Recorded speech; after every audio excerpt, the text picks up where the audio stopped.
Pupuntahan natin si tatay. Nandito lang po siya sa kabilang bahay. Magkapit bahay lang kami. At pagbungad nga, nakita ko yung bahay niya. Sobrang dumi at sobrang daming kalat. Kung saan saan lang nakagalagay ang mga gamit niya, ang kanyang higaan, at ang mga damit niya, saan saan lang nakakalat. Ang dami-daming parang gubat na yung bahay niya. So, ang gagawin po natin, umpisan po natin linisin ang bahay niya. Sabi nila, pag matanda ka na daw, hindi mo na kayang maglinis para sa sarili mo.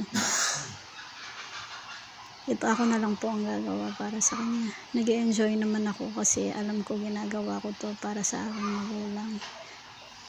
Pagtanda ko kaya, meron kayang gagawin ito para sa akin.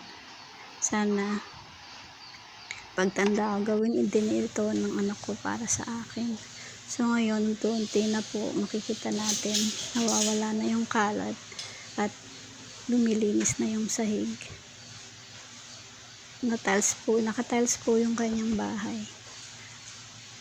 Dati po, hindi ganyan yung bahay niya. Pero mula po nung nag-abroad ako, unti-unti ko pong pinagawa yung bahay niya.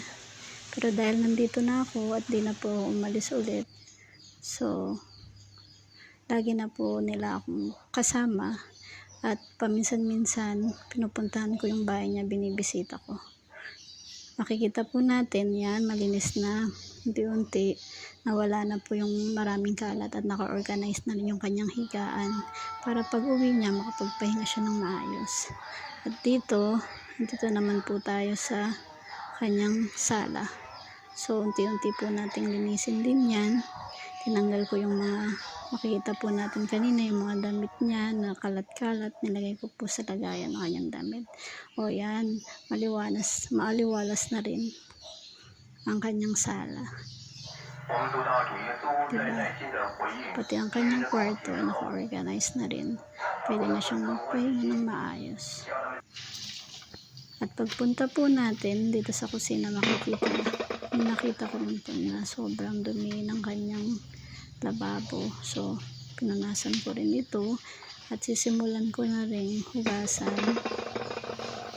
Pagkatapos kong punasan ang kanyang lababo, simulan ko na rin pong hugasan ang kanyang mga plato.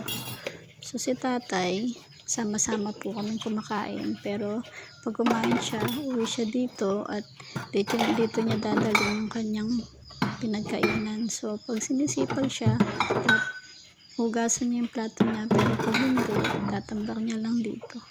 So ang gagawin natin, lilinisin natin para pag uwi niya, wala na siyang hugasin. Makikita dito sa kanyang lababo. Yan. Unti-unti po nalilinis na pati ang kanyang kusina. Lahat ng mga plato na hugasan na rin po natin. Yan, malinis na. At maya-maya pa, nandyan na po si tatay. Makapagpahinga na siya ng maayos. So gawin po natin para sa ating mga magulang ang kaya natin gawin para sa kanila.